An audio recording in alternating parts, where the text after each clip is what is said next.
Hey guys, this is Drogon GG. I'm here with Drillabot is Thirsty. Say hi. No, you Okay. don't tell me what to do. Well, apparently he's not here, so it's just me. Welcome to 1-to-1 Gigawatts, and this is the 1-to-1 Gigawatts podcast. This is episode 6, and this week we're talking about the Netflix adaptions. Now, this doesn't specifically, when we say Netflix adaptions, this isn't mutually exclusive to Netflix. Really, it should be streaming adaptions, really, but I'm going to keep it Netflix because that's what we're going to be talking about the most. So, what do you think of Netflix adaptions, Jacob? What's your opinions on it? Good and bad thing, like most things. I can't tell what the right answer is at this moment in time because Netflix is still such a young thing. Like, yeah, it's been around since for like most of our lives, basically. Yeah. But the Netflix that we know, that everyone knows now, doesn't really exist until probably 2010. Like, it's only 10 years old. Like, Yeah, I want to say like maybe like the early tens where it really started coming into form. Because because like before, I got my first I got my own Netflix subscription in 2013, so that's mm, that's basically nearly a decade ago. yeah, And like with most things, it's a case by case thing where it's yeah, like it's both good and bad. Like, because Netflix is one of those companies where it seems to have all the money but none of it. Like, yeah. it's weird. Netflix is one of Very those weird. companies, right, where it seems to like have this like no, what we mean by this, right? Put it this way, okay? So you get some Netflix series that have got big budgets, got loads of money, and then they just they could either turn out, like the next Stranger Things and be huge and massive and successful and look great, everything, right? Or they could completely flop on their face. And this is the thing, right? Is that Netflix is a weird kind of entity in the sense that it's not like a traditional publisher where, let's say if you wanted to make a movie, the traditional thing obviously this is heavily simplified and this is probably not how it always goes, but put it this way, the typical way in which you would do it is that you'd have a script or you have an idea. No, sometimes a script isn't even necessary, but you'd have an idea and you'd pitch it to a production company like 20th Century Fox or Universal, Disney, whoever, right? You pitch it to the publisher and you'd say, I've got this idea, I've got a script, what do you think? They'd read over it, list your idea. It's called an elevator pitch because essentially what you do is like you uh, you, you basically have to give them a short sort of like explanation of what you want to do, and then they'll give you a yes or a no, and depending on that answer depends like, oh, they want more detail on it or whatever, right? So you pitch your idea to the studio. Let's say they give you the green light and they say, yeah, we want to make it. They'll give you the money. They'll give you a time frame of how long they want. They want it out. So if you went to them now and said, I want to make a film, they say, well, we want the film out by 2022. November 2022, that's your deadline. That's when it comes out. So you've got to have it filmed and edited by that time so that they can market it and put the film out. Netflix, on the other hand, don't really tend to do that, and the publishers would like normally crawl down your neck and they'd have creative input on what they want you to do, what they might want you to include. Even though they might say yes to your idea, they might give you conditions to it. They might say, well, yes, we like your idea, but we want some changes. We don't want your lead actor to be Matt Damon. We want it to be, I don't know, William Dafoe instead. That's an odd. Have you watched nothing with Willem Dafoe recently? Because that's such an odd actor to like Oh, it's name. because I was thinking of Netflix. It's because I was thinking of Death Note, and that's what like made me think of William Dafoe. We'll talk about that later. Yeah, we will talk about that later. But my point is that the production company normally has a lot of input and a lot of sway on what you can and can't do. They might give you conditions, and it's the same with games as well. Games are the exact same way. In fact, games are probably even worse. They'll say that what they want, what the deadline. They'll give you a bunch of conditions for you to give you the money, right? There's always a loophole when it comes to production companies. Like they'll say, we'll give you the money, but we want this, this, and this. Whether that be they might certain actors or certain storylines or certain plot elements or the length of how they want it, or if it's a movie or a TV show, whatever, right? With Netflix, it doesn't seem to be that way. I'm sure they definitely do have conditions with people, but they seem to be a bit looser when it comes to like creative input. They just seem to give people the money and go, do what you want. As long as you get it out by this way, we're okay with it. Which is Like, a good. and then if they don't like do anything, you just don't get a second season. Like, that's it. They don't really seem to give you like a They don't really seem to say, oh yeah, well, they don't seem to have as much of a creative input on the project as what other production companies do, which, as I referred to before, is a good and bad thing. It could be good in the sense that, you know, if the people making it have got a vision, and I've got a vision exactly what they want to do, this is how they've seen it out, this is what they want to make, this is their grand vision of how they want a TV show or a movie to lay out, and them having some sort of like driving force behind them of saying, this is what we want, no, we don't like that, and changing things could mess with that vision, therefore changing it. Like, I mean, it's not exactly the same thing, but take for the Justice League, for example, right? That Zack Snyder had a vision of how he wanted his Justice League to be, but then the studio got too heavily involved and changed too much of it, where it became a former shadow of what he wanted, and then he left the project. No, he didn't. He left because his daughter died. Well, he left because his daughter died. But put that aside, he had a vision of how he wanted it to be, right?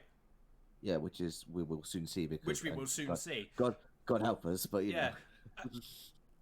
But he had a vision of how he wanted it to be, and how it turned out to be was completely different to how he imagined it to be, which is why we're getting this cut.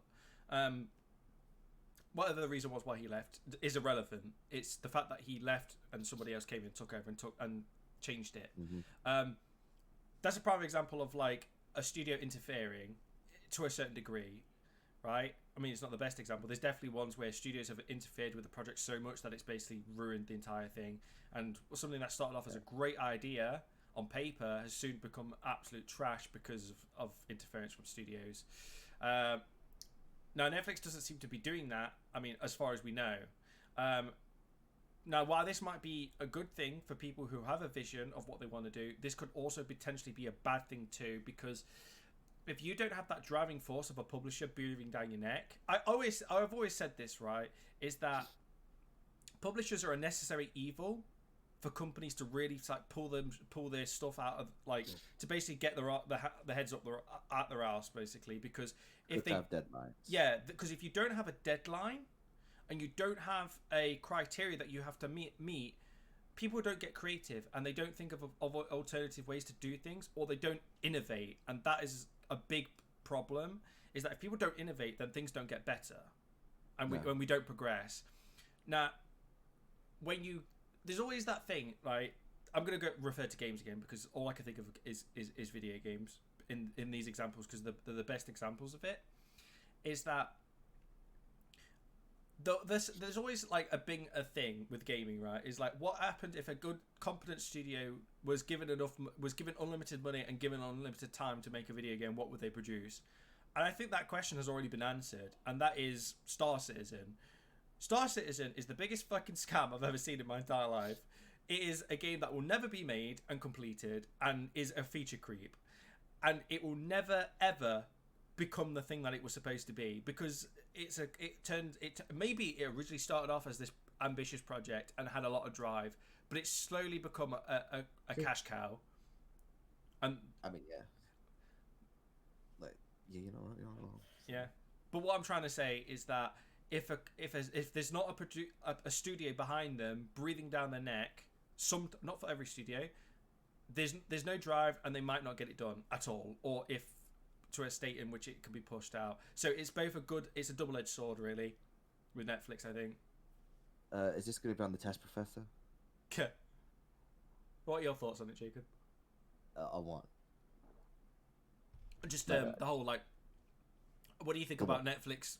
Just sort of having the sort of sway that they do in terms of like how they think somebody should make something for them, because it just seems like they just give out money to something that they like and go, there you go, make that, go for it, you know. Bye. Well, as someone who's read 6 whole books in their life, I am very well conversed in intelligent conversation. So I can basically say like what I said before, which is it's just the double-edged sword. It's basically like the model is different from Hollywood's, and that's both a good and bad thing. But like I say, I think the no interference thing is fine. I think they should give. I'm not sure if they give people deadlines. I assume that they do. Yeah, I imagine they give them a deadline, but from what I could tell is they're not like a production studio that is like literally on them all the time saying, when are you getting this done? Have you met this criteria yet? Like they're probably just like, oh, just make something, and like if it doesn't work out, you just don't get a second season, which is a bad thing because like no one like great shows are not getting second seasons, like Dark Crystal, things like that. The Castlevania is on its final season, which it should not be on its final season. 'Cause it's great, Yeah. but I think that's more to do with the stigmata of like people don't like adult animation if it's not a comedy, because unless it's Japanese. So, but yeah, like Netflix adaptations, a lot of them have been good. A lot of them have been really good recently. A lot of them are shit. Like remember that whole meme, like the Netflix adaptation thing that does come from somewhere. I Yeah. think that maybe didn't that basically start with with the Death Note one. Yeah, it did. That's what started Yeah, it that. did. Like, Yeah. yeah. So, and like I say, we can talk about like some really bad and good ones, like Netflix. Do you know, actually, going off that whole Netflix meme thing, Netflix has a habit of not only making bad adaptations, but also the fact that they will constantly keep making live action ones, and I don't understand why they keep doing that. Why do they keep taking something that's perfectly fine in its media that it is, and trying to adapt it to live action? There's no reason for it. It's because it's cheaper.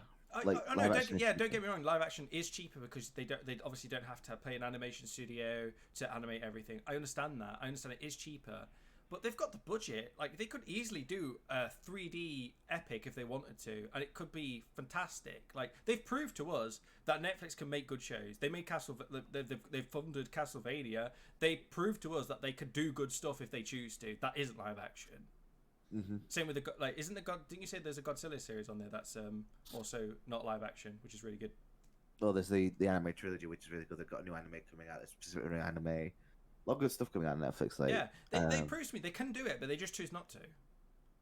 Most of the time. Like you don't know like what the whole case is, but they've gotten better at it. Like, Yeah. it's better than it was before. Like, trying to think of some bad ones, like some really bad ones. Like, I mean, I wasn't the biggest fan of Sabrina. Like, I know you weren't either. Oh no, I liked it. I actually liked Sabrina. Like my problem with Sabrina is that it's good. It is good, but it pushes a lot of issues on you a bit too hard. And it's like I get it. I understand what they're trying to do in it, and I respect that, and I do appreciate it that they are shedding light on the issues that they are. But at the same time, it's like you don't have to force it down my throat. I get it. I understand what you're trying to do. You don't have to remind me every 2 minutes. You know, it's like Yeah. I understand. Like I'm an adult. I get the concept you're trying to do. Like you don't have to like shoehorn it in every little scene, or I understand. So. That's like my only problem with it. Other than that, it's actually really good. Like I think like the story's going a bit off the rails right now, but that's just because it feels like they're running out of content. But and also this season's got to wrap everything up all in one. So it seems to me that there was going to be more planned, but they're having to sort of sum everything up in one season. So, and that tends to not really particularly end well. No. But going by track records of previous series. But go back to what you said earlier about Death Note. I think we should talk about that now. So let me just. Why do I have to talk about that fucking movie? Like, why you making me talk about that piece of shit? You haven't even seen it. I haven't seen it, but I know about it. Do you know what suffering is? Like, I do know what suffering is. I watched the last Airbender movie, Jacob. I know what fucking suffering is. Ain't no one talking about the last Airbender movie. Who's talking about that fucking Airbender movie? No one. I'm talking about real suffering. Like, suffering having to force to watch a shitty adaptation of a pretty good anime and also manga. And completely missing the point. Like, we're going to take this idea and make it, instead of like, what the book is, or the manga, where it's like, like he's already evil before he gets the book. Like, the point of Death Note is that I've always said this, Death Note is Sherlock Holmes from the perspective of Moriarty. That's all it is. Yeah, exactly. But to my point, right? So he's already a horrible person who has, like, he should not be given the means to get the Death Note, and he gets one, and because he's like just vicious and like thinks. The thing is with Light though, he's not as smart as he thinks he is. He thinks he is. That's a key defining trait of his character. So instead of like creating multiple ways to kill someone, he just makes someone have heart attacks, and that bites him in the ass. Yeah. Whereas in this, it's just an excuse to have really lame Final Destination kills. Well, because they frame it like that. Yeah. And also, just going back to what you said about the anime, right? Is that as well? Like from what I could tell, I've not watched it, but I've seen clips of it. You've read the manga. I've read the manga. Just go for that. I've read the manga of Death Note. I've watched the anime. I'm a big fan of the anime and manga, which is why I didn't watch the Netflix adaptation, because I already knew it was going to be terrible when they announced it. Like, from watching the trailer, I was like, this looks fucking awful. Like, this Guy just plays Light is awful. yeah, it's The girl plays the Oh, I'm sorry, Mia, whatever the fuck they want to call Mia. it. They call is her Mia in awful. this. Yeah. The guy plays Elle is awful. It's not the fact that he's like black now. That's not the problem. It's just he's an idiot. Yeah, Like, the problem with the Netflix adaptation isn't even to do the fact that they even strayed from the source material, as far as I could tell. It's the fact that the movie is generally awful and they didn't put any effort into it whatsoever. Like, you could. Oh, there's clearly effort gone into it, but like the person who made it has no respect for the source material. Yeah. It's just like, oh, it's stupid Japanese thing. Who gives a shit? You can do a good adaptation and change it and still make it work. Like, look at Edge I've of Tomorrow. I've always said, Tom, you can make a good movie out of anything. Yeah, look at Edge of Tomorrow. Edge of Tomorrow is a great adaptation of an anime. Well, out of a manga, and they make it work, and it's fucking it's amazing. Yeah. It's great. It's a great movie. It's better than the manga. Honestly, I've not read the manga, so I can't tell you. But I know that the aliens look better. The story's better. It's more condensed, and it ends exactly how you would want it to end. Yeah, and it's fantastic. It's great. Tom Cruise is amazing in that movie. Like, they can do it. Hollywood can make good Netflix adaptations. They just not Netflix adaptations, anime adaptations, but they just choose not to. And I don't understand why. If you went to a studio and go, I want to make Ghost in the Shell, or I want to make Death Note into a movie. Why would you convince a studio to allow you to that happen, to only just disregard the entire source material? I don't understand why you would do that. It's usually because, like, what works in Japan doesn't work in America, and they have to have, like, I'm trying to think of a good example. Like, it's the same with anything, Tom. Let's use Game of Thrones as an example, right? So in the books, Game of Thrones, there is no such thing as the Night King. The Night King is a completely different entity entirely. Yeah. But the audience needs a physical, like, visual, like, source to attach their hate on. Because originally, in the original cut of Return of the King, Sauron was going to project himself, like it was in the opening, to fight Aragorn, but they thought it would be better to keep it on Frodo and Sam. So you just have the eye, which is fine, because the eye's all you need, basically. Yeah. In the extended, you have the mouth of Sauron, but that's neither here nor there. Like the audience needs that visual reference. They can't just go, "Oh, there's a force." Like, I guess in books it works a lot better, because in books you can invoke different emotions than you can. Because obviously a movie is a visual experience. At the end of the day, a movie and a TV show is a visual experience. So like, you need a visual aspect so that the audience can link to that. I'm not saying those decisions are good. Sometimes they really don't work. Like in giving Voldemort emotion, like eyes of a real person in the book, it's like, no, he's not meant to be relatable. Like, you meant to relate to his backstory, kind of, but like to give him human eyes, it's like he never has any moment where like you feel sorry for him. He's supposed to be monstrous, and that's his entire character. That's the entire thing. Like, he's supposed to have lost himself to everything. Like, the magic is supposed to have consumed him. But going back to Death Note, is that from what I could tell from this version of Light to this one, is that first of all, if you take. My problem with it is not so much the fact that they've Americanized it. I don't care about that. Like, I understand that they've got to change things for an American audience. I get that. Does it take away from its charm? Of course it does. But you could still make it work. Like, well, the thing is, though, what makes me laugh, your point to that, Tom, yeah, I get that, but you really don't need to change that much about Death Note. Like, really think about it. No, not really. Death Note really doesn't need to change at all. That's my big problem, is that they've changed too much, because you don't really need to change that much. You can literally keep the core principle of it very much the same. Like, all you have to do is change the setting, and that is it. That is all you have to do. You can still make all the characters work. The only thing complicated about Death Note is a thing that a lot of Japanese anime does, is that there's a lot of rules to that book. With anything, that they like their rules, because people like obsessing over rules, because, you know, nerds like doing that. Like, the book's got like a load of rules, but basically it's just you write something down, they die. It's simple. Like, they are given to it by death gods. There's not really much supernatural elements around it. It's not like a shonen where like there's powers and villains and all that. It's basically just Death Note is very simple in its premise. It's guy picks up magical book that could kill people. It's so simple, but they have to. But what makes Death Note so good is not even really the Death Note itself.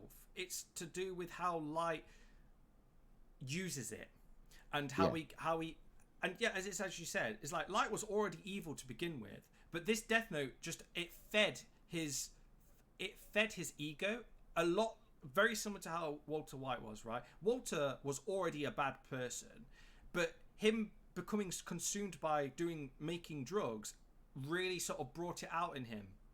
Because he even says at the end, it's like he did it for himself because he liked it. It made him feel powerful, and it is an ego trip, and that's exactly what Light is. It like the Death Note is an ego trip for him. He likes being better. He likes being superior to everybody, which is why he keeps doing it. Yeah, like he's already like a psychopath before he gets the book. Yeah, he likes manipulating people, and this is a problem that the Netflix series has. Is that Misa in the original Death Note, she was just a tool to him. Misa had things that Light wanted, which was first of all another Death Note, another Shinigami, and she had the Shinigami eyes. He had three things that he wanted that he used her for to get that out of her, and it was even like I'm pretty sure Light even says in the series that he will just kill her later anyway because he doesn't need her anymore. But he just keeps finding uses for her, which is why he never kills her. He was never in love with her at all throughout the majority of the series. Maybe he did eventually, but I don't think so. You know what I've just realized, Tom? You know what Light is in the manga? He's basically Thanos. Well, yeah, essentially, like, yeah. He's like the MCU version of Thanos.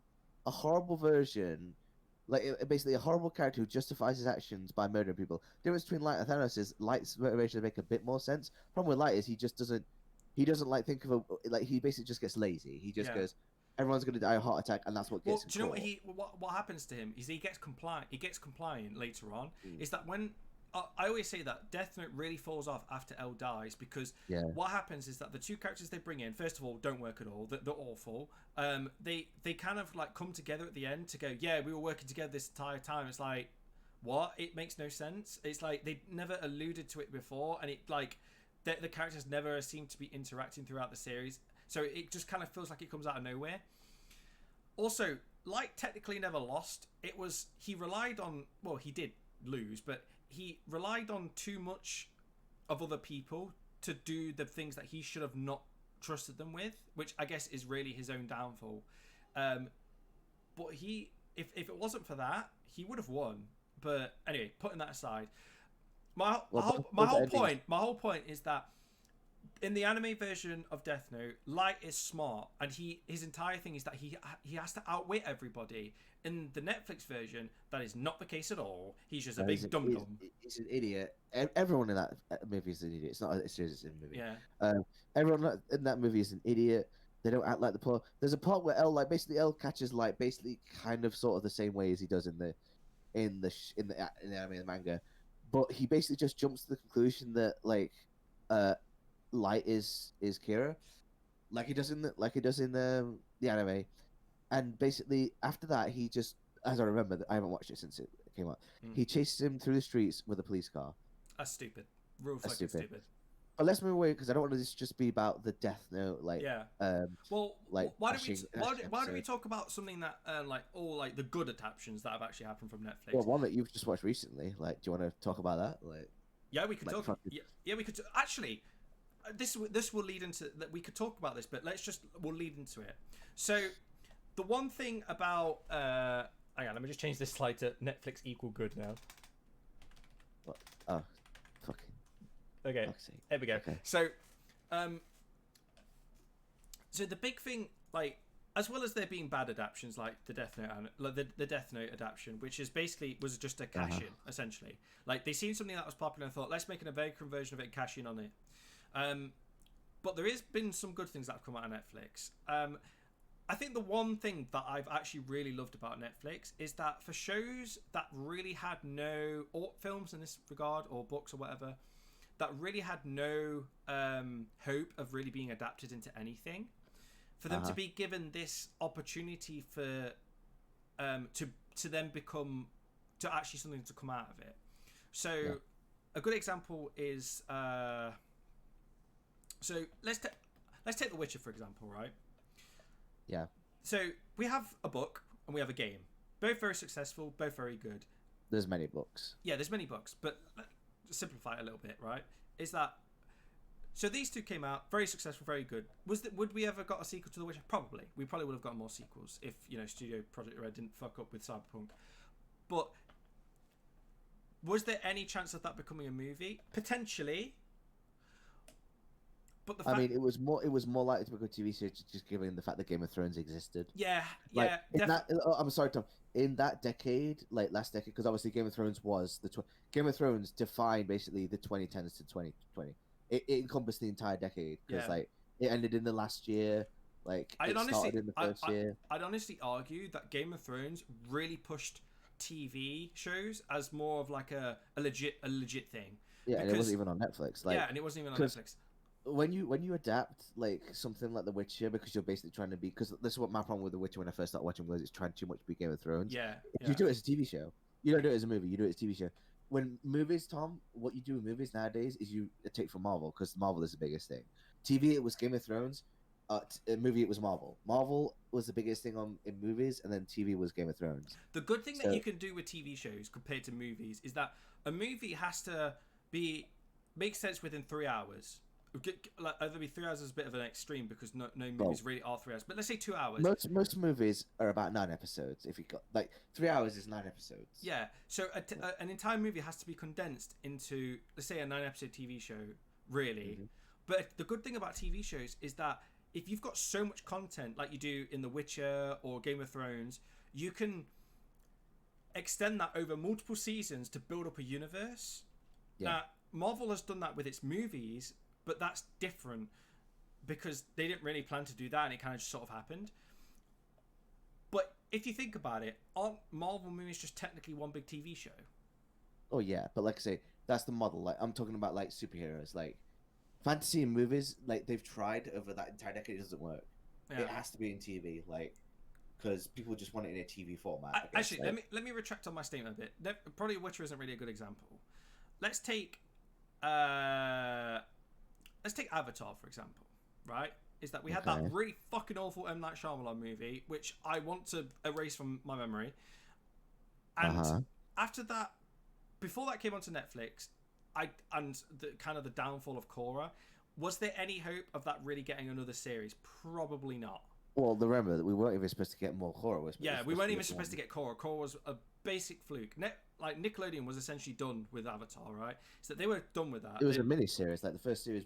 This is why the second season of Korra is so bad, because they didn't know where to go. Yeah, exactly.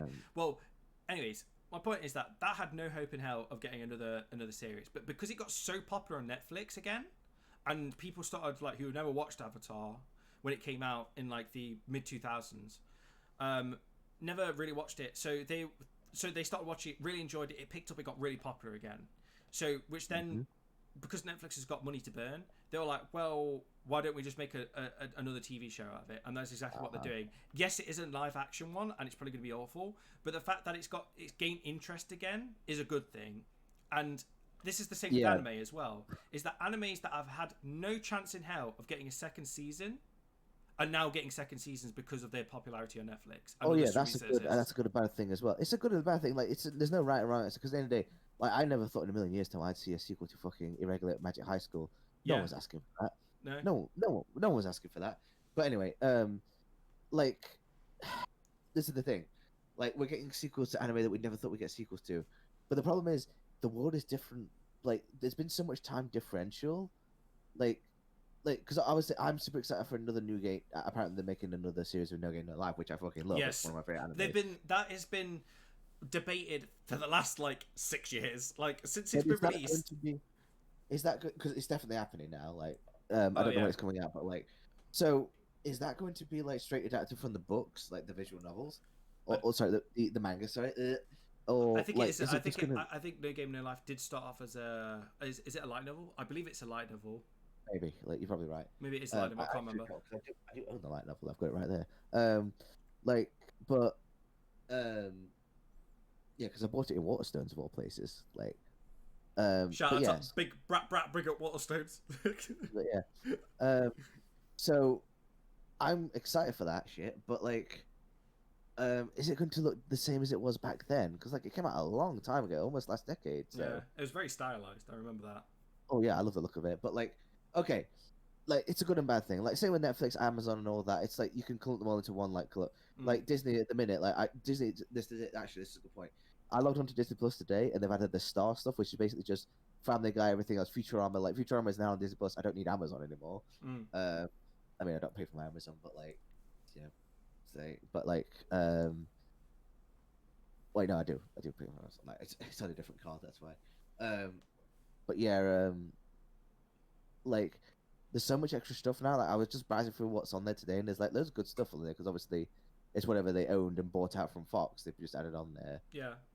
Scrubs is on there. I can watch Scrubs through Disney Plus. Like, I can't wait for that shit. Streaming good. Like, Yeah, I'm changing it because we're going from Netflix, so I'm changing it to streaming because because it all falls under the same umbrella. I know exactly what you're trying to say. It's that like, the good. There's no point going through all of them. Like I'm just basically broadening it out because basically just your question is like what my point on them. My question is like, look, they've been ever since this has started to work and like people have started to do it, because it's just like instead of having to like pay like production companies like, oh, let's make the DVD, let's save and just like, you know, put it on our own platform. Yeah, because think about like, you get a DVD, you have to be bothered to put it in and all the time. You have to do all the bollocks. Like, if you can just like press a few buttons and get it on there, people would rather just do that. Yeah. And people rewatch stuff like that because they don't have to swap the. Because like, you know what I hate about like my Game of Thrones collection, is that like, this is why I wish I bought the Blu-rays, Tom. Is because with the Blu-rays I have one disc and it's all on there. Yeah. Because Blu-rays can fit all the discs on there. With the DVD ones, it's 2 episodes per disc and there's 5 discs per fucking box. What's the word, per box, and it drives me insane. But like, if it's on streaming service like HBO Max, like I don't have to worry about that. You could just go straight to the next episode. It's fine. It's all there. Like, I think I'm gonna say this. I honestly think Blu-ray and DVDs are gonna die in the next 10 years. There won't be a thing. There won't be a thing anymore. You know what? Actually, I would have argued with you that maybe 5 years ago. Now I'm not so sure. I reckon they're gonna die because of COVID, like they've actually got an excuse to do it all this way. Yeah, exactly. Like COVID is really sort of, we're saying the forbidden C word, but the thing with COVID, it's made like studios realize that they don't really need to put things onto Blu-ray or in cinema anymore because they can just put it on the internet. Cinema they can, because cinema is basically like you give them a real copy, like you know. Yeah. I will never. Cinema's never going to die. The cinema experience will never be topped. No. Cinema's not, because obviously you can have a digital projection. You can just basically send the copy to them. Like it's it's not the same thing as like a DVD. Yeah, where you have to get it made and copied and copied and copied and copied. Like they will die. Nobody. This will do it for games as well. Basically, all game sections, Tom, will just be vouchers. Yeah. Like nobody. Eventually, we will get to that point where physical copies of discs won't exist anymore. It will just all be online because, Steam or PC gaming already does this. It's been doing it for a long time. You can't. You can still buy physical PC copies. They're very rare, but you can still buy them. But they are so few and far between. Most people use Steam or Epic Games or Origin or Uplay or whatever access, and that is the exact same thing that's happening with streaming. Is that studios are just making their own streaming service because if they, first of all, them just putting it on the streaming service costs them literally nothing. Well, it does cost them something, but it's a lot less than putting it onto a fucking disc and marketing that disc, getting artwork for it. Think about how many copies you save making. Exactly. You also save on the plastic. Yeah. You also save like you save on the packaging. You save so much by just not making DVD packaging. And look, don't get me wrong, DVD packages look nice and all that. Like vinyls, they look nice. It's more about the actual thing than the sound. Like people don't buy vinyls for like the sound. They buy them for the look and the feel of them. Well, people do say that vinyls do sound better, but I think that's just a placebo effect. Yeah. It's like honestly, like vinyls are one of the things where you clearly just buy it for looking and the feel. It's for aesthetics. There's nothing wrong with that. Look, I would buy that. I would definitely have a vinyl player if I had. Same. And we're not slating it. I think vinyls are cool as shit. No, but you have to understand, like it's clearly you're buying it for just the look at it. You're like a decent stereo DVD player is going to sound better than it. It just is. Yeah. But like, putting that aside, think about how much companies would save just on manufacturing DVDs and like. That's not going to destroy like supermarkets because like they have all the other stuff and food and all that. it's just the case of like, well, it'll destroy DVD shops, but like They're maybe already they've been a dying breed for a long time. Look at Blockbusters. yeah, yeah. Blockbusters went Oh yeah, under yeah. many years ago. They already Like are dead. HMV is on its last like is tied on the end of a string basically. Yeah, Like, it's only a matter of time before them, yeah. Well, GameStop. Game is already on borrowed time. Yeah, Like, GameStop or CEX. I mean, CX. Yeah, they'll go to all those sort of CX stores. probably be the last one because CX can basically Secondhand, like yeah. CX gets by on selling a lot of old stuff because people like old stuff. They might still survive due to retro like or basically they might just nostalgia be, glasses. they might just be what most of them would started out as being, Yeah. which is phone replacement. Yeah. Like, That's eventually they'll be just tech stuff where you buy like secondhand tech equipment. Yeah. I mean, HMV. I think CX has got the longest life. I think CX is the one that will stay around. Secondhand shops will stay around because people still are going to want that stuff. They just won't be as big as they are now. They'll be reduced in size. Get like stores like HMV, Game, which is basically just a GameStop for us. If anyone doesn't know, GameStop and Game are basically the same thing. They sell video games like and consoles and that kind of thing. Like honestly, HMV like is gonna go. Like, they'll go, or they'll move to online and just sell exclusively tech stuff, and they'll basically be like a. They'll be basically like an Amazon, more or less, but just specifically for games and stuff, and consoles and that kind of thing.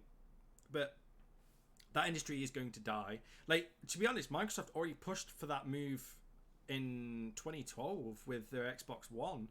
They already tried to do it, but they got such backlash because it was too early. It was too early for them to do that. Like, I think it would have been better to introduce it in this one because it was this is where we've got the perfected version of that. Yeah, this generation is for me the start of it. Next generation, discs will not be a thing anymore because they've already have got a disc and a non-disc version, which to me suggests that they're trying to gradually introduce it to people.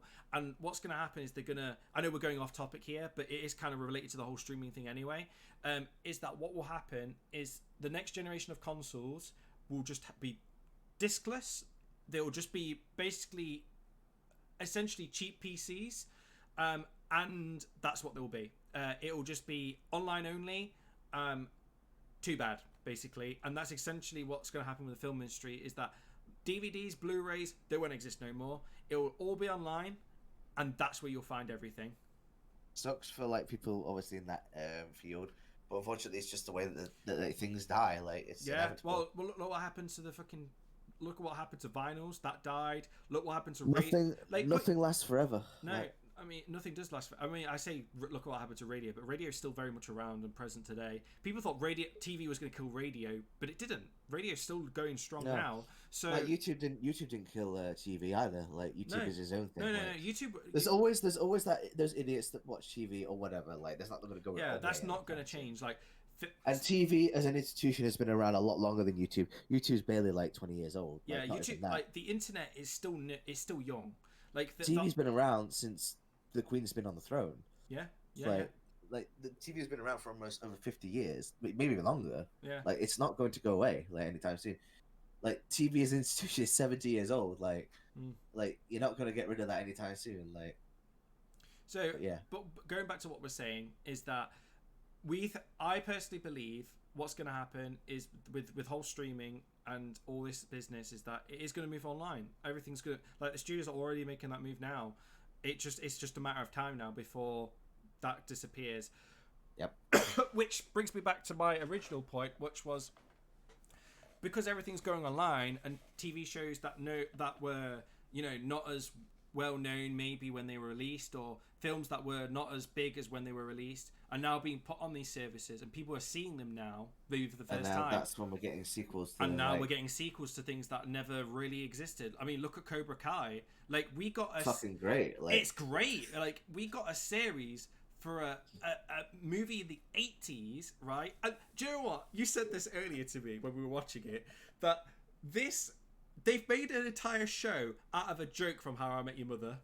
It's not even honestly, like if you've ever seen How I Met Your Mother, there's a joke where Barney thinks that the true protagonist of Karate Kid is Johnny Lawrence because he's like the Karate Kid, he knows karate. Yeah. He thinks that Danny LaRusso is the villain.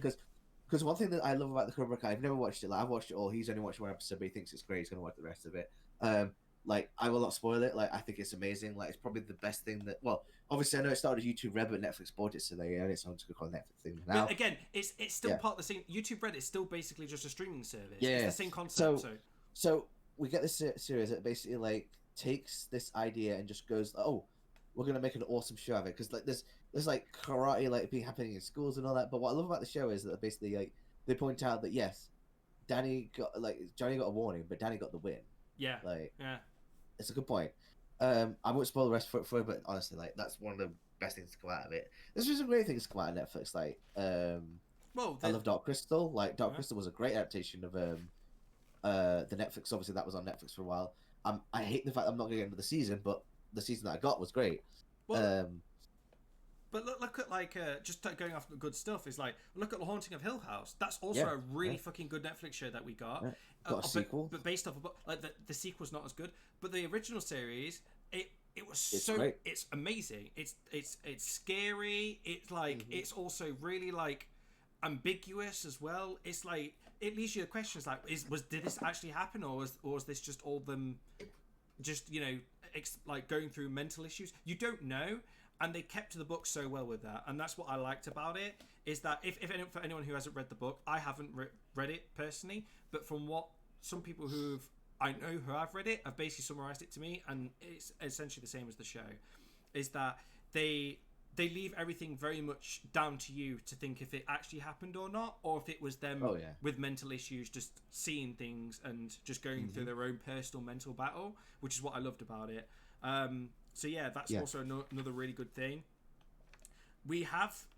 do you know what? I was going to mention this earlier, but I kind of just forgot until now. Orange is the New Black is probably one of the biggest things to come out of Netflix, which is an adaptation. Well, it's not really relevant as much now because like I gave up on season 4 because I got bored of it. My problem with that show is that just the main character, she's just the worst. That's all I will say. The rest of the characters are great. It's a very different show from a lot of things you get at the time. I used to think it was the best thing since sliced bread when it came out, but again, looking at it now, like, it really is not as good as I remember it. Like, I watched it again not too long ago, and I just don't remember liking it as much. Basically, there's a certain character that dies, and I never went past that because I just got bored. Like, it's just it's like Netflix can do good adaptions, and they can. It's proved to me that you can do this stuff, and they can make good things out of just concepts. Right? Is that they can like take an idea, or they can branch out from a movie. I mean, this is not really the same thing because it's based off a book, but actually, speaking of like good adaptions and stuff, right? I think probably the one that we haven't even really talked about at the moment, and probably the one thing that kind of reassured us anyway that it can be done, Castlevania, probably one of the best things that Netflix has put out so recently. Oh yeah, 100%. Like, it's like it proves to me that they can, like Hollywood. I mean Netflix isn't technically Hollywood, but like, you don't have to do an animation that isn't just a fucking, because America cannot do adult animation unless it's comedy. Yeah, Family Guy. Yeah. I hate a Family Guy. Do you know this is going to be another side topic, but do you know what? I recently went back and watched some of the stuff from Family Guy. It's not funny. You wonder why you even bothered laughing at it. Even wondered why I even laughed at it in the beginning. It's not funny. But let's say that for another video. That could be actually a good video. I'll pitch it to you afterwards. Why Family Guy's awful and why it should have. No. Not just that. I'll pitch it to you afterwards. But like, okay. So yeah, anything? Going back to Castlevania. So Castlevania is great. Like, I'm annoyed that we're not getting another season because obviously it clearly hasn't done as well as it should have done. But for what we got, like, I'm fine with it. Like, as long as we keep getting stuff like it, it's great. It's fucking awesome. Like, the good thing about Castlevania, right, is that now everyone always says, I think the big mistake that Hollywood seems to make with video games is that they either stray too far from it and it's no longer the original source. Looking at you, Resident Evil. Or they go too close to it and it doesn't work. Yeah. So, especially for video games, right, is that unless it's like a very linear story that has set events, then yeah, I guess you could kind of make that into a movie if it's not too long. But the problem is right, especially with video games, is that the reason what makes them appealing is that really the player crafts their own story in a way. Even if it is linear, you still have that choice on how you approach it. Oh yeah. So the problem with it is that you can't really adapt all that content into 2 hours. It's just not possible. But that doesn't mean that you can't take elements from the story and make it your own and make it work. And that's exactly what's happened with Castlevania, is that they've taken elements of the story and changed it to make it work in their own universe. And that's what I like about it. Like, not only do they stick to what the characters actually are, but they gave them a slight twist and a slight bit of flair to make it their own, and it works. Also, they didn't try to make it like, they did something unique with it. They made it an anime style, and it works completely because it is a Japanese game at the end of the day. So it makes sense. I love the look of Castlevania. Yeah, Castlevania looks great. Like, the voice acting in it is amazing. Like, because it actually gets real celebrities and voice actors. Yeah, they get real. Like, it's really well acted. The story's really good. It's great. It's fantastic. Like, why can't we have more fucking video game adaptations like this? I mean, not necessarily this style, but to this quality. It's amazing. It proves to me that video game movies and TV shows can work. It's just you have to get the right people involved in it. Same with like anime movies and TV shows. If you get the right people involved with it, it can work. Like, Edge of Tomorrow proved it to us. It's just that they just choose not to, and this is what pisses me off. Like, because it's clear to me that you've got people involved in this project who aren't passionate about the source material and are doing it purely for the paycheck. So, yeah, that's really all I have to say about Castlevania. Did you ever see the series of Unfortunate Events TV show? I didn't like it. To be honest, I don't like the books either, because, like, I'm sorry, I don't like something that's basically telling me to be miserable, and that's the point. Yeah. Like, you know, I read those books. I don't look. I don't like the movie either, but like, at least the movie is fucking less than 2 hours. It's got Jim Carrey in it, and it's funny. Like, yeah, it's got Jim Carrey in it. It's less than 2 hours. I don't have to sit for fucking forever. Like, not even Patrick Warburton can say that shit. Honestly, I haven't read the books in a long time, because last time I read them, I was at school. And it's been a long time since I've read them. But if I remember correctly, it is literally just them. They go to a different place. They go to a different relative, then, or friend or whatever. Then the main villain Count shows up as a disguise. The Count shows up in a disguise. No one recognizes him. Like... Yeah, no one recognizes him. He basically kills them or does something, and then they figure it out and trying to figure out what he's up to. And then they follow his plan, leave and run away, and it's and basically things kind of end up still worse than they were before. Yeah. So, like, every time something new happens, it, like, ends on a worse note, like a more terrible note than it did before, and it just gradually gets more and more depressing. Yeah. Like, do you remember when the original movie, like, this is a weird side note, and starts with that fucking fake, like, stop motion animation? Like, do you remember that? I don't remember. I don't know. Anyway, so yeah, I wasn't a fan personally. Like I say, I just don't think it was that great. I'm sorry, guys, it just wasn't.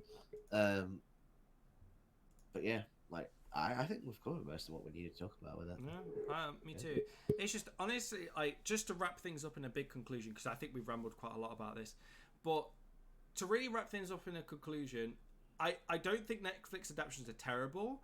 I just think some of them can be probably done way better than they need to be. I also think that they need to choose the right things to adapt. They need to get people in the projects that actually are passionate about the source material, or even if they are passionate, they need to make sure that they adapt it to a way that will fit the narrative and what they're trying to do. Like, if it's a TV show, okay, they could do a bit more because they've got more time to, you know, fill out the story with something that's a bit more complicated. Right, I think we was talking about I want to just refer back to this, okay, because this is a good example of something that mostly can't work but maybe could if you do it correctly, right? And which is why it's never been done, because it's kind of hard to do it.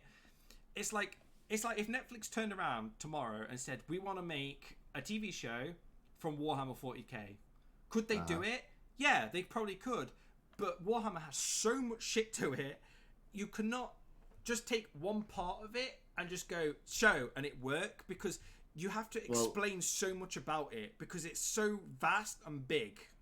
Well, I've always said this: Warhammer cannot work as a story like a TV show because its universe is not designed for that.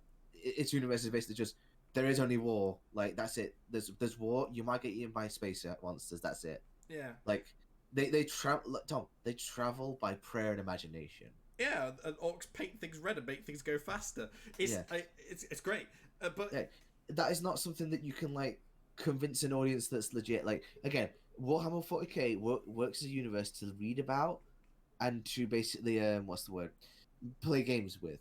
It does not work as a TV show. Like people have tried. Like people, you see all these like amazing artists do these videos online. It's like I admire this, but like this is just works as a short story. Like you can't really do it anything but that. It just doesn't work. I don't think. Like they've tried, but like it just doesn't work for me. But like I could be even wrong. Like I always think you can put something good out of anything. I think they could make something good out of it. But what the point I'm trying to make with it is that it's the same concept with games. Is that when the reason why they fail is because first of all they have people in the project who have no passion about it, but because they try to adapt something that's so large and it's got so much to it that you can't explain it all in the time frame that they get given. So it just without cutting stuff and making it not make sense. And this is exactly what's happened with a lot of video game movies and everything, because they just don't explain anything. And it's like, well, why is that doing this?